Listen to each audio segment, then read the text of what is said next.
Pourquoi ensemble ne ferions pas nous la première planétaire?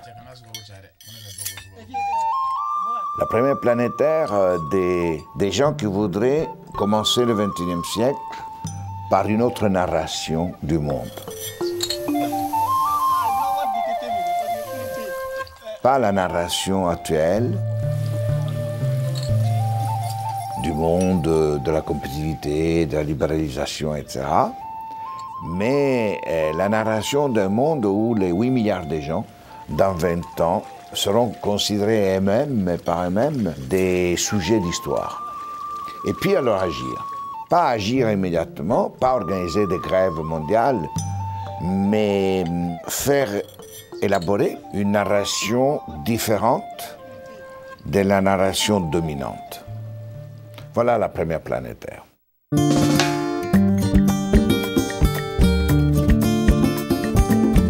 L'économie sociale s'est développée beaucoup au Québec et c'est comme souvent le cas dans l'histoire, on se rend compte que les mêmes types de mouvements sont en train d'émerger dans beaucoup d'autres pays parce qu'on est rendu là dans l'évolution de nos sociétés modernes et surtout dans le contexte de la globalisation.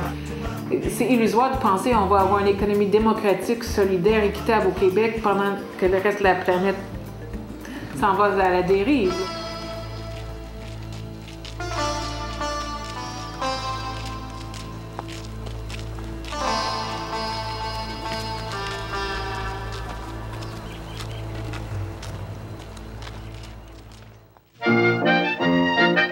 Changer de narration. Peut-on imaginer un monde où une autre mondialisation verrait le jour? Un monde où le marché et l'État ne seraient plus les seuls pôles qui régissent le développement.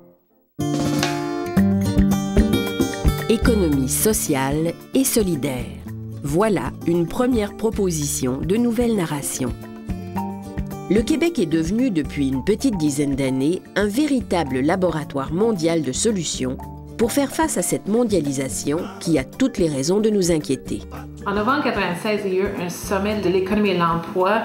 C'était une période particulière dans l'histoire récente du Québec. On sortait d'un référendum qui avait divisé le Québec en deux. On était dans une situation économique assez difficile, des forts taux de chômage.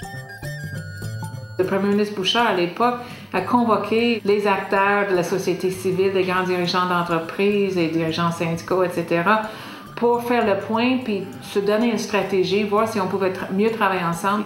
À la grande surprise de tout le monde, on a pu démontrer comment l'économie sociale pouvait répondre aux enjeux de société et en même temps porter des valeurs qui sont chères à beaucoup de Québécois et Québécoises, des valeurs de solidarité, d'équité, de démocratie. Si on enlevait toutes les organisations de l'économie sociale, mais le Québec ne serait pas la même chose, notre vie quotidienne ne serait pas la même chose. Le mouvement en faveur d'une économie plus démocratique, inclusive et socialement équitable a d'ailleurs pris une envergure exceptionnelle. Il est à l'origine d'une multitude d'initiatives qui ont en commun le développement d'activités économiques qui doivent d'abord et avant tout être profitables pour les collectivités et intégrer des principes de développement équitable et durable. Quand on est dans le développement d'entreprises, qu'elles soient collectives ou non, il faut qu'on ait accès du capital pour investir, pour développer, pour produire. Le problème qu'on a sur la planète, c'est qu'on a eu une financiarisation de l'économie où ce sont les gens qui détiennent les capitaux qui déterminent qu'est-ce qui va se développer, qu'est-ce qui ne se développera pas. L'enjeu est d'assurer que quand on mesure la rentabilité dans l'entreprise, on la mesure aussi sur le plan de sa rentabilité sociale, sur sa rentabilité écologique ou environnementale et pas uniquement sur la rentabilité financière. Notre mondialisation actuelle obéit à une logique de largage. En ce moment, avant de venir ici aujourd'hui, il y a 5 jours, j'en vais manger. C'est la première fois. Et largue les personnes qui ne sont plus compétents, aptes, aussi qualifiés que, aussi rentables que c'est nécessaire. Parce qu'entre-temps, ce qu'il a fait ce système actuel nous a tous réduits à être des ressources humaines. Et une ressource humaine a droit à l'existence comme ressource si elle est rentable. Et si vous n'êtes plus rentable du tout, vous êtes abandonné. En 2001, le représentant du continent africain qui nous a interpellés en disant, vous savez, vous au Québec, vous parlez de faire le choix de l'économie sociale. En Afrique, avec toute la restructuration qu'il y a eu, on nous a dit que le secteur privé viendrait investir en Afrique, puis bon, la croissance viendrait tout seul. Puis il dit, vous savez, on vient d'avoir les chiffres, puis le pourcentage d'investissement en secteur privé sur le continent africain, je pense, était moins de 0,75%. Alors pour nous, l'économie sociale, ce n'est pas un choix, c'est la seule option qui nous reste. Si les gens ne se prennent pas en main, il n'y en aura pas d'autres options. Une économie qui ne pense pas à l'être humain n'a aucun sens. Or, nous sommes depuis des années dans un univers où l'économie, finalement, vit en vase clos pour elle-même. Elle se développe, comme ça, elle constitue d'ailleurs des bulles qui se dégonflent très souvent. Peut-on avoir une autre croissance qui soit à la fois plus sensible aux objectifs sociaux, qui fasse plus attention aux impacts sur la nature? L'économie sociale, c'est une terminologie qui était connue dans un cercle extrêmement restreint au Québec, essentiellement dans les universitaires. L'économie sociale référait à un ensemble de réalités au Québec. Et les centres de la petite enfance, c'est un bel exemple de reconnaissance du potentiel de l'économie sociale dans la réponse à des besoins de notre société. Dans les années 70, au moment où les femmes rentraient massivement sur le marché du travail, un mouvement communautaire, un mouvement des femmes qui s'est mobilisé et on revendiquait les garderies contrôlées par les parents avec un financement étatique. Au cours des années 70, 80, ça s'est mis à stagner.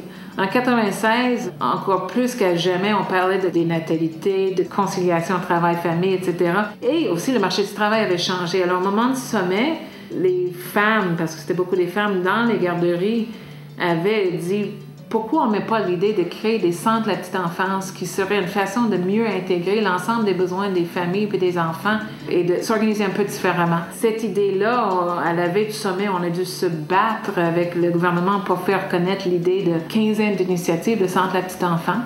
Et juste à la veille du sommet, il y a à l'époque Pauline Marois et Lucien Bouchard qui sont réveillés puis ont dit « Ah, c'est pas fou cette idée-là ». Et c'était l'origine de cette politique-là.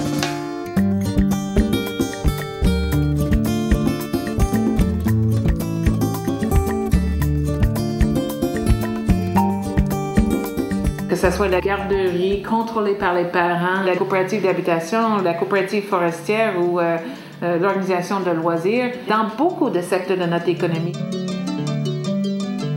Dans la transformation de nos ressources naturelles, dans le développement du recyclage, récupération, toute l'industrie environnementale.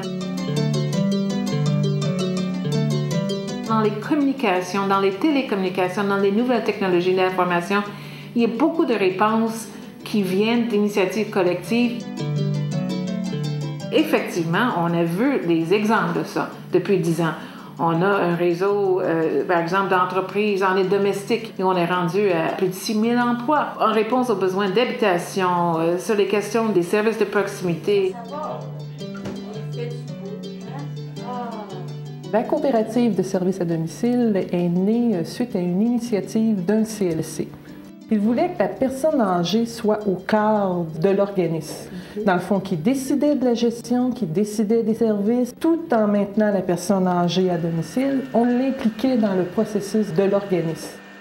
Les services qu'on offre, majoritairement les services pour l'entretien de la maison.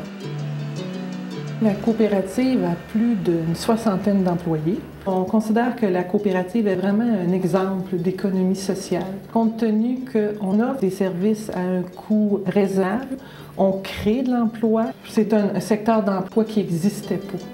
Des services adaptés transit, un organisme d'économie sociale qui a pour mission d'embaucher des personnes handicapées. On a une usine qui fait de l'emballage, on fait de l'entretien ménager et on a aussi des agents de sécurité. La moitié de nos employés, c'est des gens qui ont des problèmes de santé mentale. Alors nous, on doit sécuriser ces gens-là. Ici, j'aime l'ambiance parce que le patron, il comprend nos handicaps. Pourquoi le Café Nelligan? C'est en hommage au poète Émile Nelligan, qui a souffert de schizophrénie pendant l'essentiel de sa vie et qui a été interné près d'ici. J'ai pensé au commerce équitable, au café. Actuellement, tout le café équitable qu'on achète au Québec est produit par des entreprises privées. Nous, on est les premiers qui faisons ce lien entre économie sociale et commerce équitable. Un commerce sans intermédiaire, du producteur paysan au sud jusqu'au consommateur ici au nord, sans aucun intermédiaire. C'est vraiment dans une optique de coopération, d'amélioration des produits. C'est plus dans une optique d'aide, c'est vraiment une optique de travailler ensemble, des objectifs communs. Il y a aussi, depuis les 10 dernières années, un lien de plus en plus fort entre les acteurs du commerce équitable et de l'économie sociale. Dans le fond, le commerce équitable, c'est de l'économie sociale. C'est des échanges de biens et de services. La compétitivité ne peut gouverner le monde. La compétitivité ne peut être le principe inspirateur de faire société ensemble. À partir du principe de la compétitivité, on ne fait pas société. Hein? À partir de la compétitivité, on fait destruction, on fait expropriation, mais on ne fait pas société.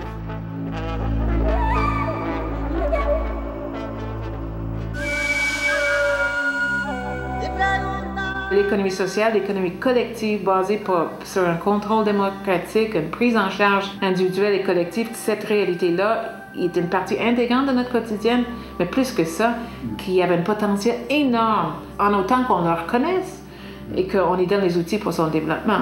Ce mouvement identitaire a permis à beaucoup de monde non seulement de s'affirmer, d'aller chercher de la reconnaissance, mais aussi de commencer à faire de plus en plus d'affaires ensemble, de se donner des outils en commun. Le chantier en est un exemple. Les outils financiers qu'on a créés dans les dernières années, ce sont tous des exemples de l'avantage de pouvoir se donner ce mouvement identitaire, de pouvoir se mettre ensemble, identifier nos besoins spécifiques. En faisant ça, on devient plus fort. Ce monde peut être changé, ça c'est vrai. Le monde dominant dit qu'il n'y a rien à faire, que la seule chose, justement, c'est s'adapter. En revanche, il y a une autre mondialisation qui est possible. On peut penser un autre devenir, et pas seulement le penser, mais aussi le construire.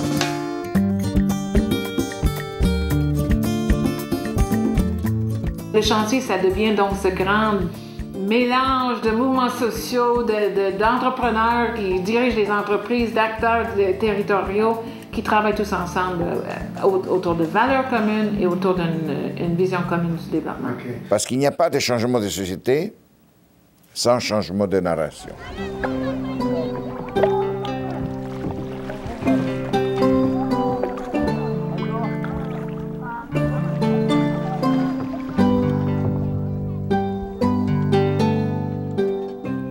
Nos politiciens, souvent, vont nous garder de haut jusqu'au temps qu'ils se rendent compte que les autres sont fascinés par l'expérience québécoise et veulent en savoir plus. Alors, il y a une certaine reconnaissance qui vient avec ça. C'est extrêmement important. Mais je pense que pour l'économie sociale, ce qui est important aussi, c'est qu'il faut travailler beaucoup avec la société civile, construire des réseaux, que ce soit avec nos partenaires en Amérique latine, en Afrique, en Europe, etc. Mais il faut aussi que les politiques publiques suivent. Il faut avoir accès dans le commerce international à des outils et des cadres qui nous permettent aussi de faire du commerce international à partir des valeurs de solidarité, etc. Donc, il y a beaucoup, beaucoup de travail au niveau international. Et si on ne le fait pas, on ne pourra pas non plus réussir ici. Tôt ou tard, les gens ils vont dire on ne peut pas vivre sur une îlot un peu utopiste au Québec. Ça fait partie de l'ensemble de la réalité de la globalisation.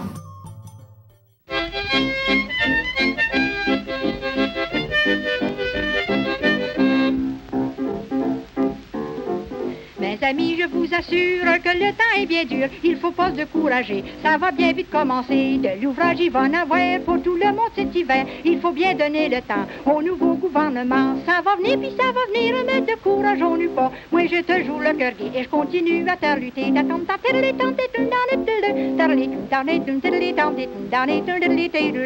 a un travail énorme à faire pour réseauter les acteurs de la société civile en économie sociale et solidaire, mais également pour réseauter les pays qui croient et trouvent ça important, qui veulent défendre dans un contexte de globalisation le droit des États de soutenir leurs propres entreprises d'économie sociale dans leur pays.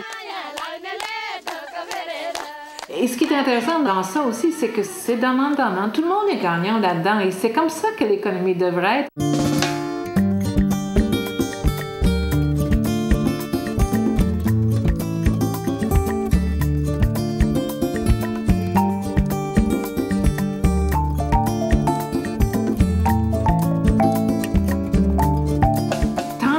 longtemps qu'on va rester collé sur les besoins du monde, enraciné, lié à des mouvements sociaux, l'économie sociale va progresser. C'est aux braves habitants que je m'adresse maintenant. Quittez jamais vos campagnes pour venir rester à Montréal. Dans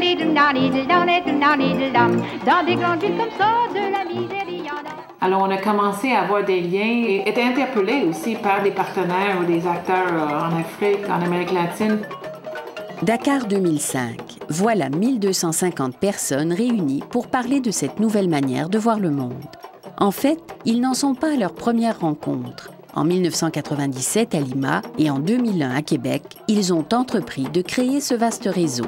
Le GESC, le groupe d'économie solidaire du Québec, a été le fer de lance québécois de la conférence de Dakar, organisée par le RIPES. L'INDERA, c'est un programme de lutte contre la pauvreté dans différents pays d'intervention en Afrique, en Asie et en Amérique latine. On cherche à appuyer les stratégies que les pays tentent de mettre en place en livrant des services aux populations. Ceci, c'est une organisation de coopération et développement mise sur le contact et l'échange, parce que nous pensons que les gens ont des succès et des difficultés à partager. Et c'est ensemble, par ces échanges-là, qu'on peut renforcer nos capacités. Près de 800 participants proviennent de divers pays africains. Ça aussi, ça annonce un grand mouvement. Des rapports directs se créent entre entreprises et organisations du Québec et du Sud. L'Afrique est maintenant partie prenante de la dynamique de promotion de l'économie sociale et solidaire. Là, on est en train d'expérimenter, de mettre des racines à une coopération partenariale. Est-ce qu'au-delà du discours, est-ce que quand nous sortons de cette salle, nous sommes capables, chaque fois que nous achetons quelque chose, de regarder, mais à qui profite l'achat? Parce que l'économie sociale et solidaire, c'est une vieille économie qui a toujours été ignorée, qui a toujours été même méprisée. Nous, on plaide pour une économie plurielle, c'est-à-dire, oui, il peut y avoir l'économie privée, il peut y avoir l'économie publique, mais il y a aussi l'économie collective, l'économie des groupes, des communautés, des coopératives, des mutuelles. C'est ce qu'on appelle l'économie sociale et solidaire. Et une rencontre comme celle de Dakar, c'est de participer à la reconnaissance de cette économie, à la légitimité de cette économie et, dans la conjoncture actuelle, à la démonstration que c'est l'économie la plus efficace, c'est-à-dire celle qui répond beaucoup plus adéquatement aux besoins des populations, tout en ne compromettant pas les besoins des générations qui vont suivre. Nous sommes fiers de vous accueillir nombreux à élever la voix de l'économie sociale et solidaire. Qu'est-ce que l'économie sociale? Mission sociale et économique, mais il faut entendre économie avec plusieurs définitions. L'économie sociale est une économie à petite échelle, mais qui valorise le potentiel local. C'est des gens qui sont ensemble, qui produisent ensemble et pour mieux vendre le produit, et avec une pratique de la production qui est vraiment saine. La economía solidaria social fue desarrollado por los pueblos indígenas desde siempre, pero frente al concepto, digamos, globalizante, al sistema capitalista, sí es nuevo. Está empezando como una teoría nueva. Donc le grand défi, il est certain, c'est d'arriver à développer des nouveaux partenariats. Coopérative de sirop d'érable du Canada. Alors, elles ont des compétences à mise en marché du produit. Et la mise en marché du produit est un problème important pour nous, Africains. Nous, on serait intéressés à tisser un partenariat avec cette structure pour renforcer notre capacité dans ce domaine. Donc, il y en a qui cherchent un débouché de marché et d'autres qui cherchent des fournisseurs dans leur marché. Hier, la question de la mise en marché est beaucoup revenue dans nos échanges. Le projet PAEP a travaillé pendant 5 ans sur la gestion du processus de production et de mise en marché d'un oignon de qualité. Ceci permet de limiter l'impact des importations d'oignons venant de Hollande ou d'Europe sur notre marché. Dans la commercialisation de la production, il y a une chose qu'ils n'arrivent pas à comprendre. Dans la mesure où ils se rendent compte qu'au bas mot, pendant 4 mois de l'année, à partir d'avril, mai, juin, juillet, la production nationale arrive à suffire largement les besoins du marché. Et ils ne comprennent pas que pendant cette même période, on se permet tout le temps d'importer des produits qui viennent les concurrencer sur leur propre marché. Les paysans sénégalais se butent à une concurrence déloyale. Ces sacs d'oignons empilés à Dakar, la capitale du pays, proviennent d'Europe, notamment des Pays-Bas. Les producteurs sénégalais sont aux prises avec le dumping des pays du Nord et paient la rançon de la surproduction industrielle. Notre pays est devenu, comme la plupart des pays au monde, signataire des accords de l'Office mondial du commerce. Donc les règles s'imposent à nous. On n'a plus le choix de nous insérer dans cette logique de compétition. Dans ce contexte-là, c'est toujours le même problème. C'est la lutte éternelle entre le pot de fer et le pot de terre. La seule logique qui peut tenir, à mon sens, c'est de permettre à chaque pays de développer sa propre agriculture, puis on fera du commerce mondial uniquement à la marge sur ce que chaque pays ne sera pas capable de produire. Le mouvement pour une agriculture équitable, Mae Mae, qui porte le principe de la souveraineté alimentaire, participe de l'économie sociale et solidaire. La souveraineté alimentaire vise à assurer la sécurité alimentaire de tous les habitants de la planète. Au Québec, le système de gestion de l'offre s'inscrit dans une dynamique commerciale et représente la clé de voûte de notre souveraineté alimentaire. Si l'agriculture familiale est mieux protégée, bien mieux nous, on sera garantis ou confortés dans ce qu'on vit chez nous. Et tant mieux si on est capable de contribuer au développement du même coup. L'UPA, un syndicat d'agriculteurs, il n'est pas en Afrique pour conquérir des marchés, au contraire. Et donc, sur le plan politique, que le travail se fait pour encourager une autre vision de l'agriculture. Ça donne l'exemple, ils ne sont pas là pour développer les parts du marché. On n'est pas dans une logique de la mondialisation des marchés puis d'aller chercher plus de rendement et de profit. Je dirais qu'aujourd'hui, on est vraiment capable de contribuer au développement à l'étranger. On a quelque chose à offrir, on a quelque chose à leur apporter, au même titre qu'ils ont des choses aussi à nous apporter. Je pense que c'est des exemples de grandes organisations québécoises qui affichent leurs valeurs autrement que les valeurs qui nous sont poussées par la Banque mondiale, etc. Et notre vision maintenant, c'est de plus en plus aussi de travailler avec les ONG de coopération internationale. Alors que les coopératives d'épargne et de crédit adaptent leurs services aux besoins des populations moins nanties, les banques, traditionnellement intéressées aux entrepreneurs importants, ont toujours eu des procédures rébarbatives pour les populations analphabètes. Développement international des jardins, ce qui est intéressant, c'est que là, on a la plus grande institution financière au Québec, présente dans les pays du Sud, non pas pour conquérir des marchés, mais pour transmettre l'expertise, la connaissance de ce qui était la réussite des coopératives financières. Et c'est clair que c'est une priorité dans beaucoup de milieux. Les gens n'ont pas accès à du financement sur le plan personnel, encore moins pour développer des entreprises. Quand Alphonse Desjardins et Dorimène, ils ont créé la première caisse coopérative financière à Lévis, qui est devenue le mouvement Desjardins plus de 100 ans plus tard, ils faisaient partie de la Société d'économie sociale de Montréal. Et donc, ils étaient en lien avec l'Europe. Donc, c'était vraiment partie prenante d'un mouvement social de démocratisation économique. Les premières coopératives ont été créées en même temps que les premiers syndicats ouvriers. L'efficacité est à la base de la croissance et de la pérennité de ces jeunes institutions financières. C'est pourquoi Développement international Desjardins, avec le concours de l'Agence canadienne de développement international, appuie ses partenaires dans la modernisation des coopératives et des mutuelles d'épargne et de crédit dans une dizaine de pays africains, dont le Sénégal et le Mali.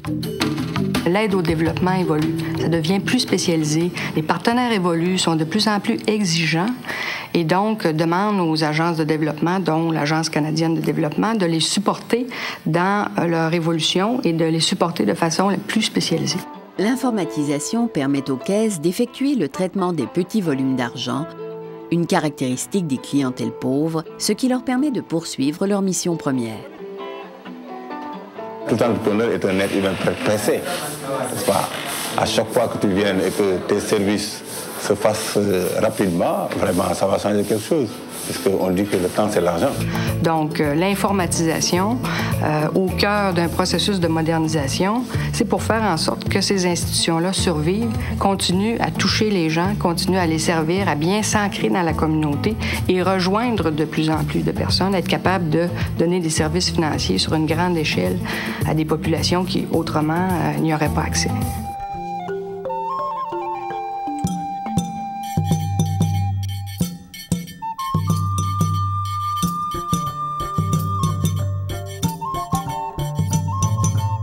Alors, nous, on a le plaisir de vous annoncer qu'il y a un partenariat qui s'est créé ce matin, un partenariat au niveau des services de garde. mais à l'écoute des besoins de la région. Alors, je suis partie, nous avons visité le jardin d'enfants. On a été agréablement surpris parce que ce n'est pas qu'un jardin d'enfants, c'est plus que ça. Ce sont des services de base d'éducation. La première porte qui nous a été ouverte, c'est d'abord sur un petit atelier de couture.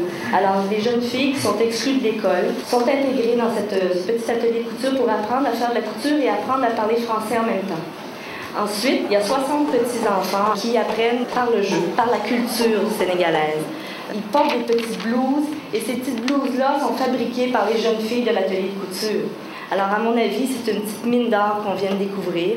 Et ces gens-là avaient un projet, le répartir au travers du Sénégal. Ils avaient beaucoup d'embûches et le projet était sur la glace. Alors, nous, on arrive pour faire fondre cette glace-là. J'ai parlé avec beaucoup de gens du Niger, du Burkina Faso, du Mali, du Sénégal. Et je trouve que les gens ont cette volonté de vouloir faire quelque chose sans attendre après les autres.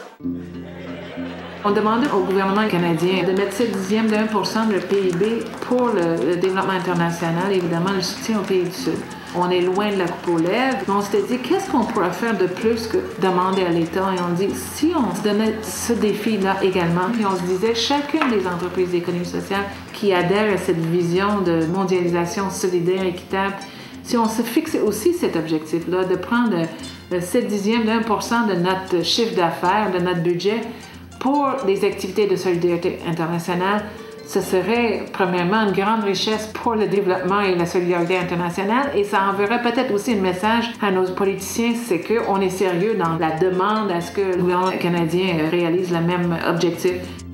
On est tellement habitué à entendre parler de l'économie où il y a des gagnants puis des perdants. Et ce qu'on vise, l'économie sociale et solidaire vise une économie sans perdants.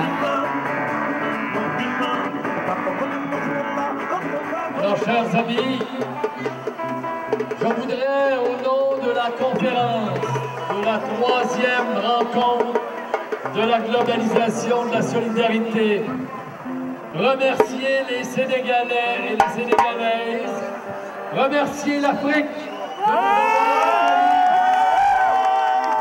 pour que, ici comme ailleurs, les choses changent. Solidarité! Si on veut un jour pouvoir confronter les stratégies du Fonds monétaire international, la Banque mondiale, d'une façon sérieuse, comme société civile, c'est bien sûr, il faut qu'on soit plus forte, plus mobilisée, plus unie. Mais il faut aussi que nos États interpellent aussi ces institutions-là. Si on avait cette préoccupation, je pense que le Québec serait une société plus riche de solidarité et ça pourrait contribuer aussi à construire un monde plus solidaire.